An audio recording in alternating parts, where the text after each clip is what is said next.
haven't been feeling too good lately, if I'm being honest. I don't know what's come over me. I think it might be withdrawals. Do you know how long it's been since we looked at a game actually worth looking at?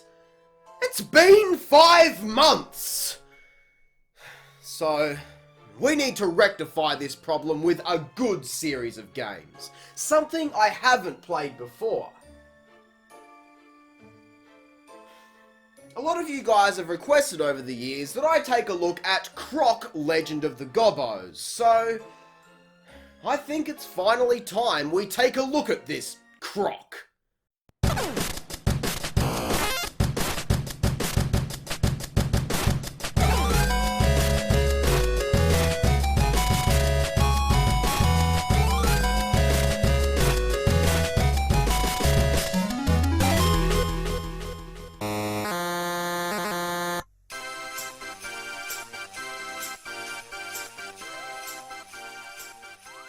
The game opens with a beautiful cutscene. Croc, the adorable little orphan, arrives in this land and the Gobbos raise him as their own. Once he grows up, Baron Dante and his Dantinis, kind of like martinis or bikinis, arrive and steal the fuzzballs away. That's it. But it's all you need. It concisely explains who Croc is, what's going on, and the character's motives for going on an adventure, all without saying a word. It's what I'd call a perfect introduction.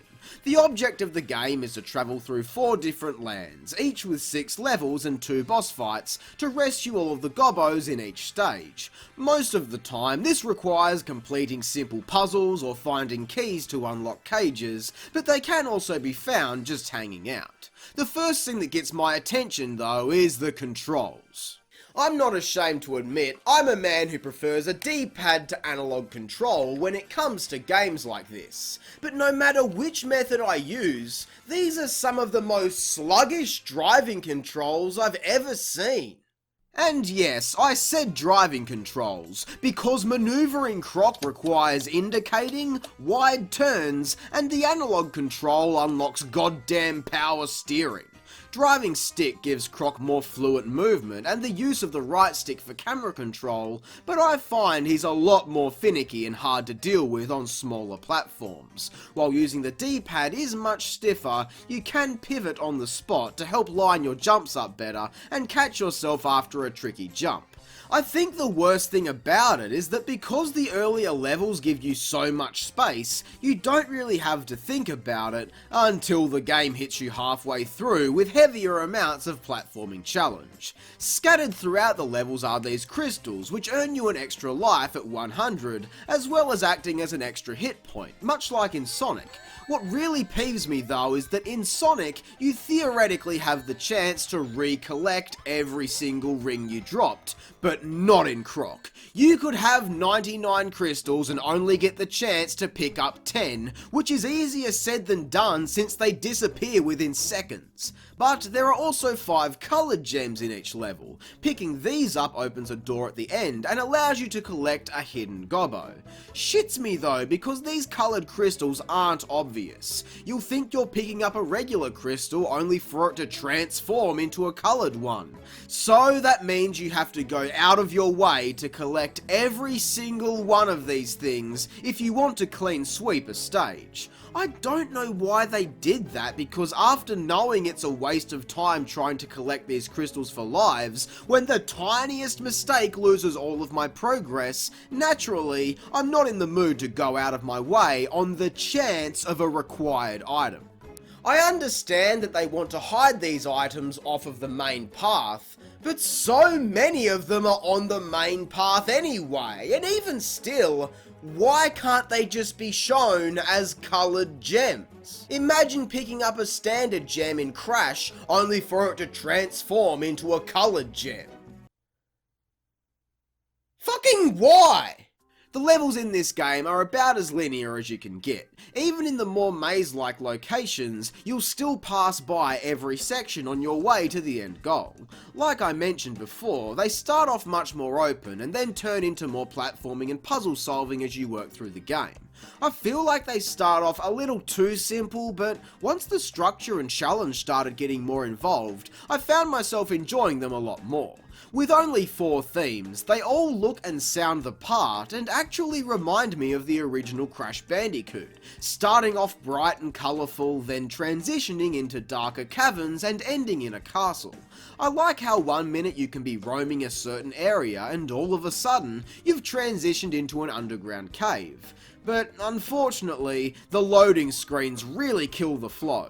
Even though the levels are only short, they're made even shorter being split up into tiny sections. You clear this area and then load up the next. It makes everything feel a lot more disjointed as the music cuts and switches to a different tune constantly. All of the music in this game is great and really suit the level themes, but they're cut up and switched around so much that not only do you hardly get to hear them, but each level gets around 12 different music tracks. And this is more of a personal thing for me, but I think it's important that individual levels feel like they exist within the grand scheme of a game. And we don't get that here. Sometimes you can go down from the surface only to come back out onto the surface. Figure that out.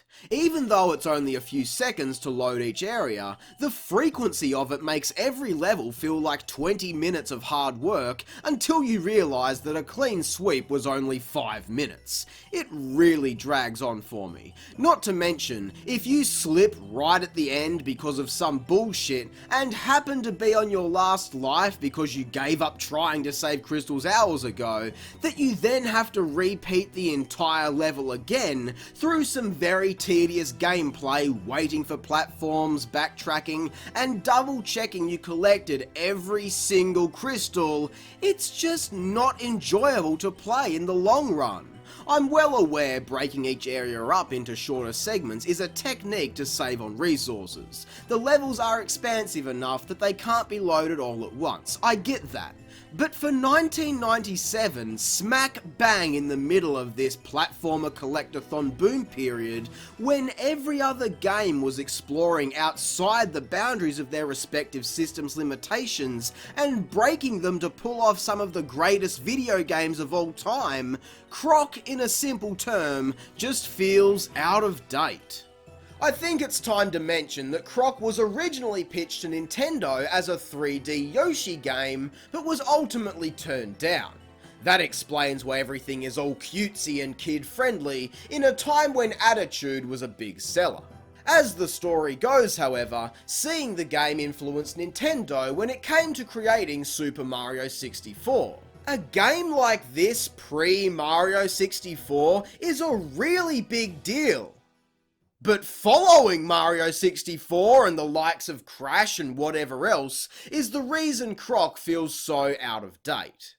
By the time Croc was released, newer, more advanced methods were in use that allowed for much more open, detailed levels, so Croc spending half of his game underground in maze-like hallways is just a cop-out. Seriously, Croc has more underground than Tony Hawk's Underground. The better looking locations were used sparingly in comparison to the generic cave setting, I'd say because you could fit more stuff into these areas without the system spontaneously combusting. The more I play this game, the more I feel like spontaneously fucking combusting. In some of the later levels, I swear, this game spikes its difficulty up. Maybe because I'm here without proper training for certain aspects, but even still, I started dying a lot in the third area. The depth perception is off for certain jumps, sometimes I survive getting slammed on the monkey bars and other times I fall off and die, and these Dantinis that fire projectiles, unavoidable! Those pricks take no prisoners.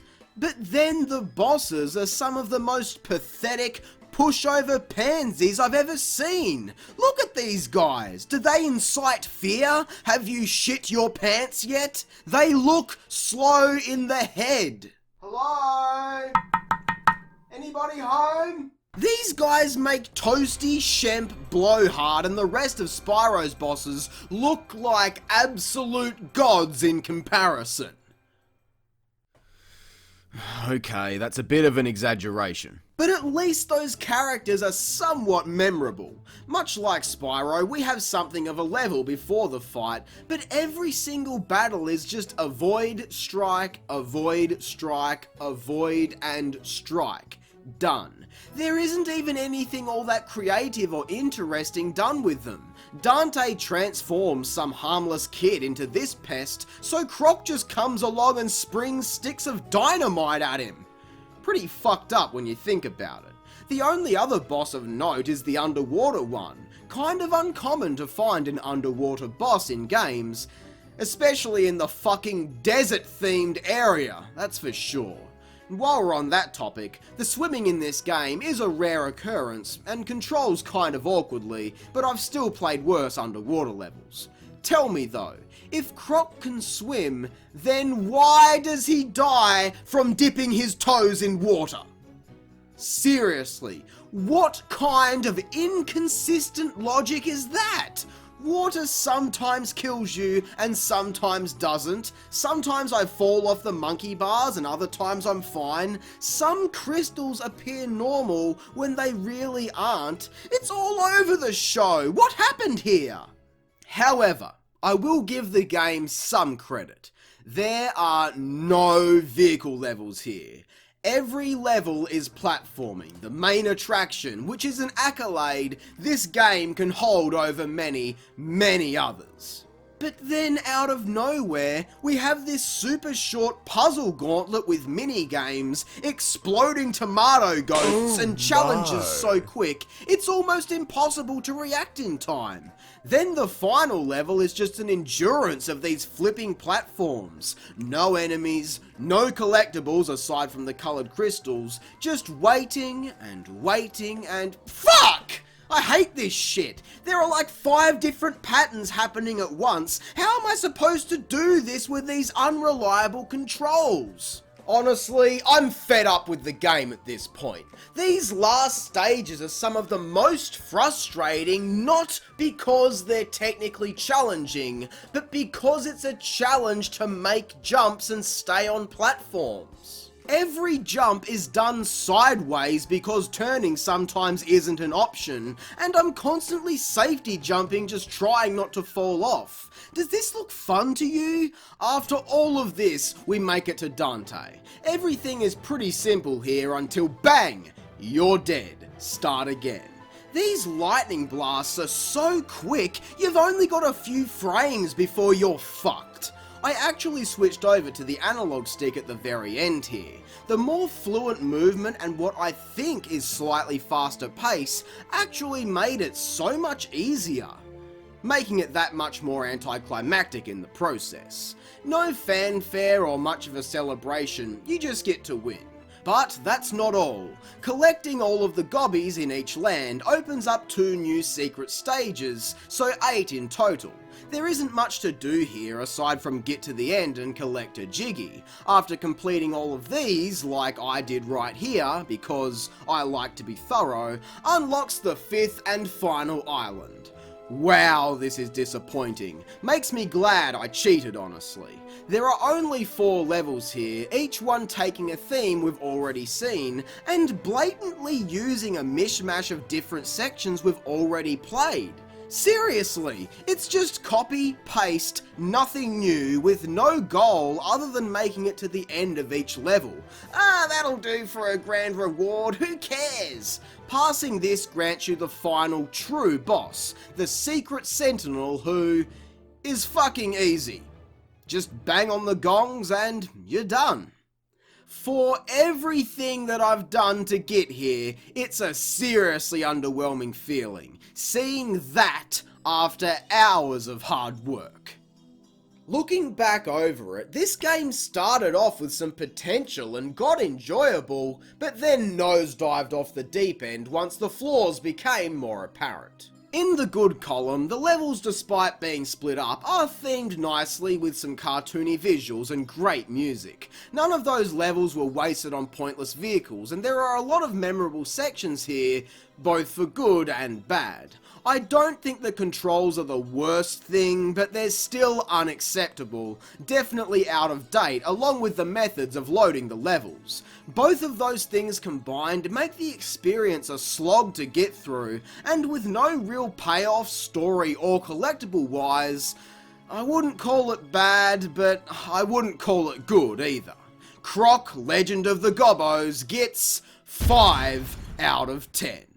The thing that hurts this game most is the control. It's not comfortable to play, D-pad or analog. If they'd fixed that and given the collectibles more value, this could have easily been deserving of a 6 or 7, but that's just not the case. I feel like the only people who could really enjoy this game are those who played it as a kid, or those who are still kids. But beyond that, I really don't see anyone getting much out of it. I wish I'd just played something else, to be perfectly clear. This has left me with such a plain, ordinary, nothing feeling that I can't even create the words I need to finish it. I need some fresh air.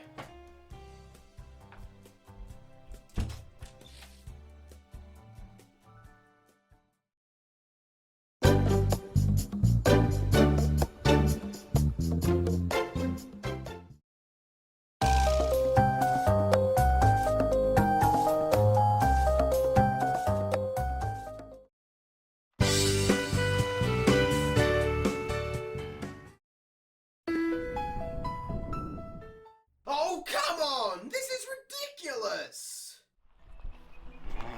God damn it. All I wanted was to play something good for a change, but no! Mediocrity, again. Why would you guys even suggest I play something so mundane? Leading me astray like that. Do you like seeing me suffer?